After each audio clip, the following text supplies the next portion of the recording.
Mars in Cancer is in a cardinal water sign.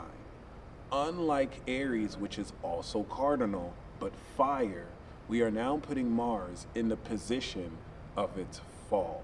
Not that fall, dignity, and exaltation matter as like good or bad. Mars in a water sign is not necessarily preferable because now we're putting an instinctual action element into a sign that's influenced by emotions, which can be very irrational.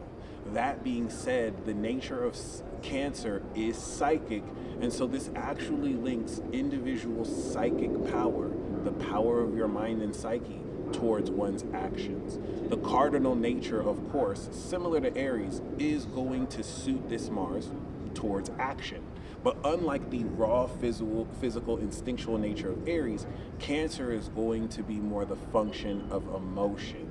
And so this will empower one's emotional body and feelings to charge up and be behind the actions they take. Contrary to popular belief, Mars in Cancer doesn't really make one emotional.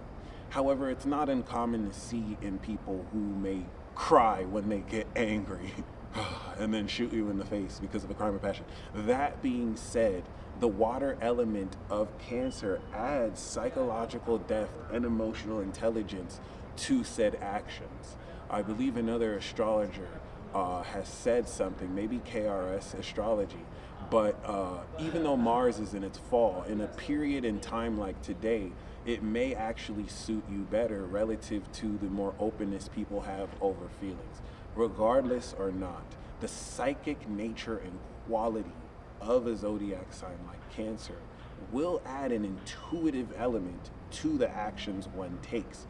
And this is where irrationality of emotion can get in the way of the instinctual nature of Mars that just wants to take brash action, as it will add more deeper understanding and subtle emotional uniqueness relative to who you are that will underlie the actions you take.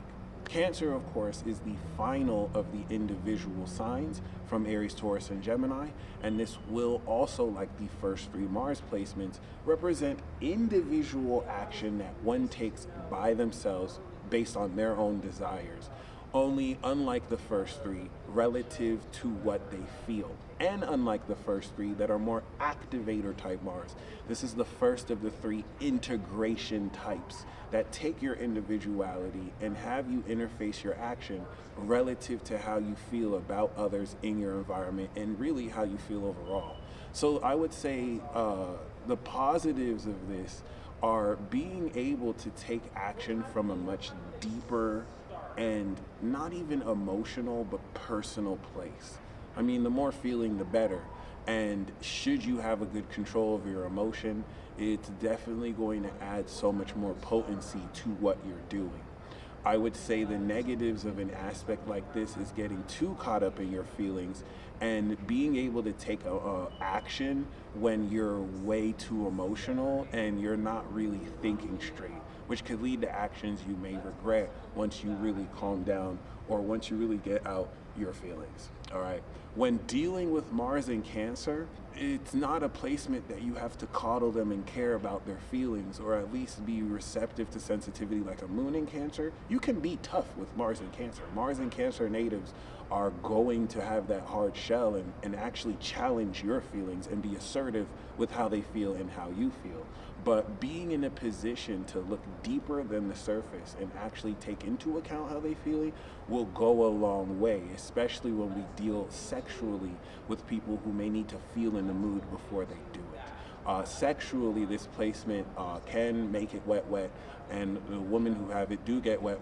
But once again, you have to be okay with them not feeling like doing it and not doing it unless they feel like doing it, then they go do it.